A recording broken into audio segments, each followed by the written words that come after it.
आज हम electricity chapter में ये देखेंगे कि पावर क्या होती है। देखिए, पावर को हम ऐसे एक्सप्रेस करते हैं P equal to V into I. Okay, power equal to V into I.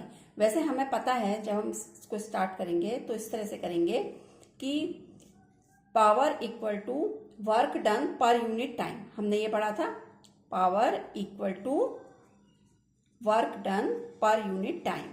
Okay, work done पर यूनिट टाइम। तो दैट मीन्स हम क्या, P equal to W by T हो गया। और W जो होता है उसको हम क्या लिखेंगे, W को हम कैसे एक्सप्रेस करेंगे, देखिए हम कैसे एक्सप्रेस करेंगे इसको समझते हैं। यहाँ पर V इक्वल टू होता है W बाय Q। Okay, potential equal to work done upon charge. Okay, तो इससे हमें क्या निकल के आया, W equal to V into Q. Okay, अब V को हम क्या लिख सकते हैं, Q को हम क्या लिख सकते हैं यहाँ पर, V इंटू, अब Q को हम क्या लिख सकते हैं, देखिए Q क्या होता है, Q equal to I into T. Okay, तो V into I into T. तो हम W को क्या लिख सकते हैं, V into I into T. तो यहां हमने इसको लिखा V into I into T upon T. तो दैट मीन्स टी से टी कैंसिल हुआ, तो what we will get, V into I. तो P equal to V into I. तो ये हमारा पावर का फॉर्मूला है। ओके, नेक्स्ट हम इसको इस तरह से लिख सकते हैं। हमें पता है according to Ohm's law V equal to क्या होता है, आई आर होता है। ओके, तो हम ये V equal to I R जो है इस वाली इक्वेशन में अगर हम पुट करें तो फ्रॉम इक्वेशन फर्स्ट क्या हो जाएगा, V equal to I R है, तो that means P equal to V के प्लेस पर हमने आई आर पुट कर लिया। तो that means I R into I. तो दैट मीन्स क्या हो गया, ये I square into R. Okay, तो एक हमारे पास ये आया फॉर्मूला इसका, P equal to I square R. Okay, next हम इसमें I को और क्या लिख सकते हैं, हमें पता है V equal to I R होता है। Okay, according to Ohm's law हम V equal to I R ये हमने लिखा था। तो इसमें हम क्या लिख सकते हैं, I equal to V by R. From this I equal to V by R. अब ये I equal to V into R जो है वो इस वाले इसमें पुट कर दो, ये वाले इसमें पुट करेंगे हम, तो हमें क्या मिलेगा, देखिए ये P equal to I square R था, ये वाला ही लिखा है मैंने। Okay, P equal to I square are.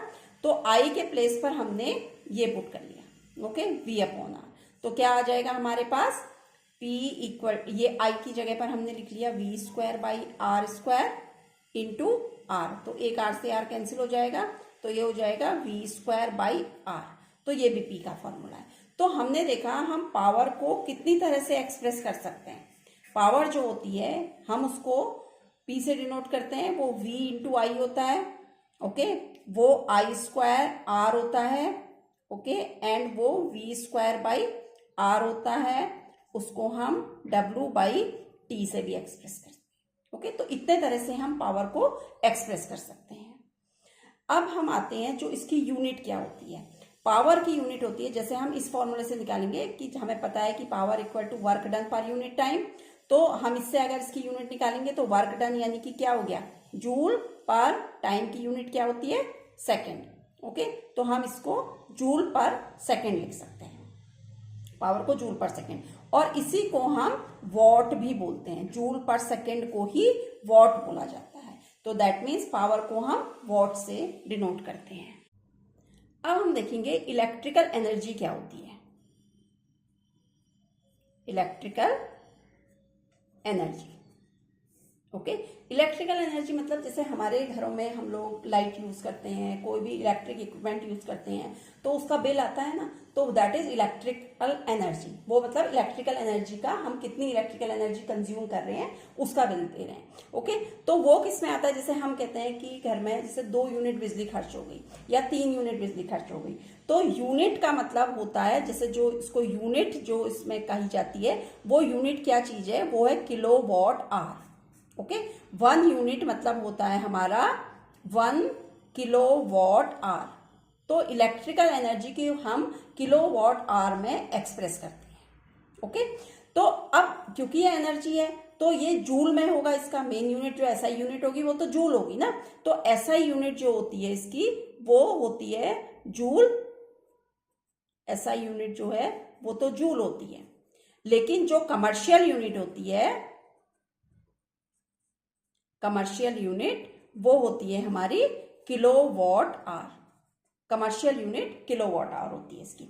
अब इसको हम कैसे एक्सप्रेस करते हैं? जो इलेक्ट्रिकल एनर्जी ई है वो होता है पावर इनटू टाइम। पावर को अगर हम टाइम से मल्टीप्लाई करें तो वो इलेक्ट्रिकल एनर्जी होती है। और इस यूनिट इसकी बता दी जूल होती है, और ये कमर्शियल यूनिट इसकी किलोवाट आवर होती है। ओके, तो अब सपोज अब जूल और किलोवाट आवर को किस तरह से आप आपस में इंटर कन्वर्जन किस तरह से होता है, जो ये देखिए। ओके, तो इलेक्ट्रिसिटी की जो कमर्शियल यूनिट होती है वो किलोवाट आवर होती है, और जो एसआई यूनिट होती है वो जूल होती है। इलेक्ट्रिसिटी को हम P इंटू टी के फॉर्म में एक्सप्रेस करते हैं। मैथमेटिकल एक्सप्रेशन इस तरह से होता है, P जो है यहाँ पर पावर है एंड T जो है यहाँ पर टाइम है। अब सपोज हमने 1 किलोवाट आवर को अगर हमने जूल में कन्वर्ट करना है, तो 1 किलोवाट मीन्स इसका मतलब हो गया 1 किलोवाट इंटू 1 आवर। तो 1 किलोवाट मीन्स हो गया हमारा 1000 वॉट इंटू 1 आवर मीन्स हो गया, हम इसको अगर सेकेंड में कन्वर्ट करेंगे तो ये हो जाएगा हमारा 60 इंटू 60 सेकेंड्स। ओके, तो ये आ गया हमारा 1000 इंटू 60 वॉट सेकेंड। तो जो ये वॉट सेकेंड होता है यही जूल होता है, और इसको अगर हम मल्टीप्लाई करेंगे तो हमें 3.6 इंटू 10⁶ जूल मिलेगा। तो हमने क्या देखा यहाँ पर कि 1 kilowatt hour equal to 3.6 into 10⁶ joule. तो अगर किलोवाट आवर को हमने जूल में कन्वर्ट करना है तो फिर हम ये करते हैं, kilowatt hour equal to 1 kilowatt hour equal to 3.6 into 10⁶ joule.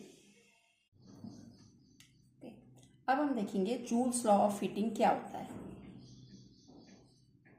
Joules law of heating.